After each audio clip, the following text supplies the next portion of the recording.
Hats off to Hindustan, भाई. Hindustan, you played well and you deserve all the credit.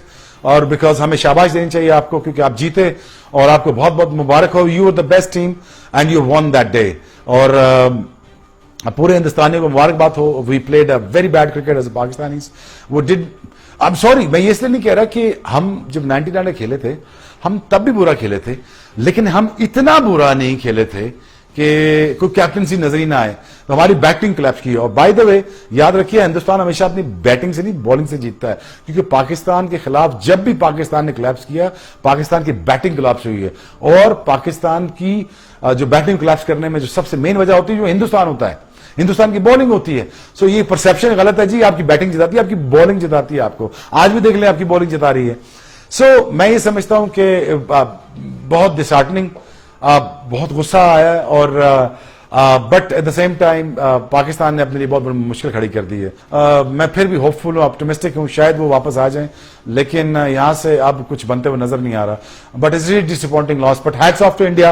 Well done. You guys have done it. You deserve all the credit and you deserve all the victories. And बहुत बहुत मुबारक हो आपको. बहुत शुक्रिया आपका. Thank you very much. एक introspection होती है. हर हार के बाद एक अपॉर्चुनिटी होती है. हर हार के बाद एक तब्दीली की जरूरत होती है.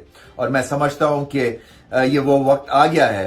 पाकिस्तान की क्रिकेट को कंप्लीट रिवैम्प होने की जरूरत है. इसलिए कि जब आप भारत से हार जाते हैं, और चले हारने का भी तरीका होता है, मगर अगर आप ऐसे हारेंगे इतने एक नो शो के बाद, यानी कि फिजल आउट हो गया मुकाबला, यानी कि जैसे पाकिस्तान जो है वो इस मुकाबले में आई नहीं, तो फिर तो फैंस खफा होंगे, फिर आपके सिस्टम भी चैलेंज होगा, फिर आपकी कप्तानी भी चैलेंज होगी, फिर स्किल्स भी चैलेंज होंगी.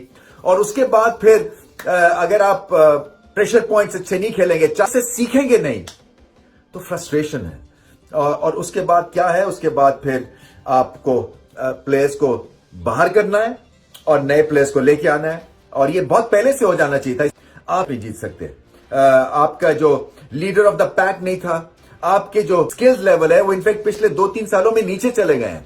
और एक जो अनप्रिडिक्टेबिलिटी का टैग है, जिसको प्रॉमिस किया गया था कि हटाएंगे, वो अनप्रिडिक्टेबिलिटी का टैग जो है वो बहुत ही नुमाया हो गया. इनफैक्ट अब ऐसा कि भारत के खिलाफ कंपेटिटिव होने के लिए 5 साल में ना स्किल्स में फर्क आया, 5 साल में ना एग्जीक्यूशन ठीक हुई, ना गेम प्लान बना, 5 साल में कुछ बैट्समैन भी नहीं मिले अनफॉर्चुनेटली. बॉलर्स ने आके, बुमराह ने, सब बॉलर्स ने, कुलदीप ने उनको ब्रेक थ्रू कराया. And it's a complete team. Spinner भी उनके पास 3-4 हैं बड़े अच्छे. अक्षर पटेल है, वो है विकेटों पे. कुलदीप है. डिपेंड करती हैं विकेटें कौन सी हैं. दुनिया का बेहतरीन फास्ट बॉलर है बुमराह. और you know in general I suppose Hardik Pandya तीसरा है. उनका मीडियम पेसर तो नहीं कहूंगा, वो ठीक ठाक तेज बॉलिंग करता है, बट इंडिया की कंप्लीट परफॉर्मेंस. तो कांग्रेचुलेशंस टू इंडिया. तो आज मैं यही कहूंगा कि जो टॉप ऑर्डर है खास तौर पे, उसको और मेहनत की जरूरत है, क्योंकि ये पिच है, ये थोड़ी सी आपको टेस्ट करती है टेक्निकल एतबार से. सो जो 15 स्कोर या 18 स्कोर या जो करते हैं, उनको लंबा एक तो खेलना है. दूसरा, आप स्पिनर के अगेंस्ट आउट नहीं हो सकते इस पिच के ऊपर, क्योंकि दोनों तरह से पाकिस्तान जो है ना उसने स्ट्रगल किया. फास्ट बॉलिंग पे भी आपकी टेक्निक थोड़ी सी कमजोर थी, स्पिन के अगेंस्ट भी आपकी टेक्निक थोड़ी सी कमजोर थी.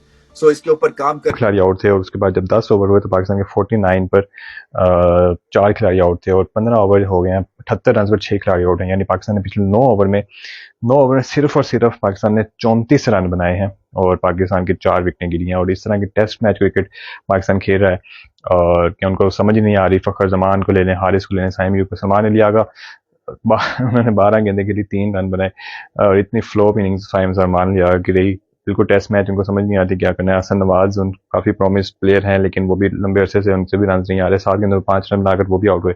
नवाज बैटिंग में अच्छे टच में लग रहे थे प्रीवियस मैचेस में, लेकिन आज वो भी फ्लॉप हुए. 1 गेंद सिर्फ खेल पाए और 0 रन बनाकर आउट हुए. प्रीम अशरफ आए हुए हैं, 8 गेंदों पे 8 रन बनाए हैं. पाकिस्तान लग नहीं रहा कि 100 भी क्रॉस करेगा, और इंडिया ये मैच जो है वो आसानी जीत लेगी. इंडिया तो लगता है कि 7-8 ओवर में इसको चेस कर लेगी, और पाकिस्तान को बुरी शिकस्त मिलने वाली है आज. और पाकिस्तानी मीडिया बहुत गुस्से का इजहार कर इंडिया की तारीफ कर रहे हो पाकिस्तान बैट्समैनों की.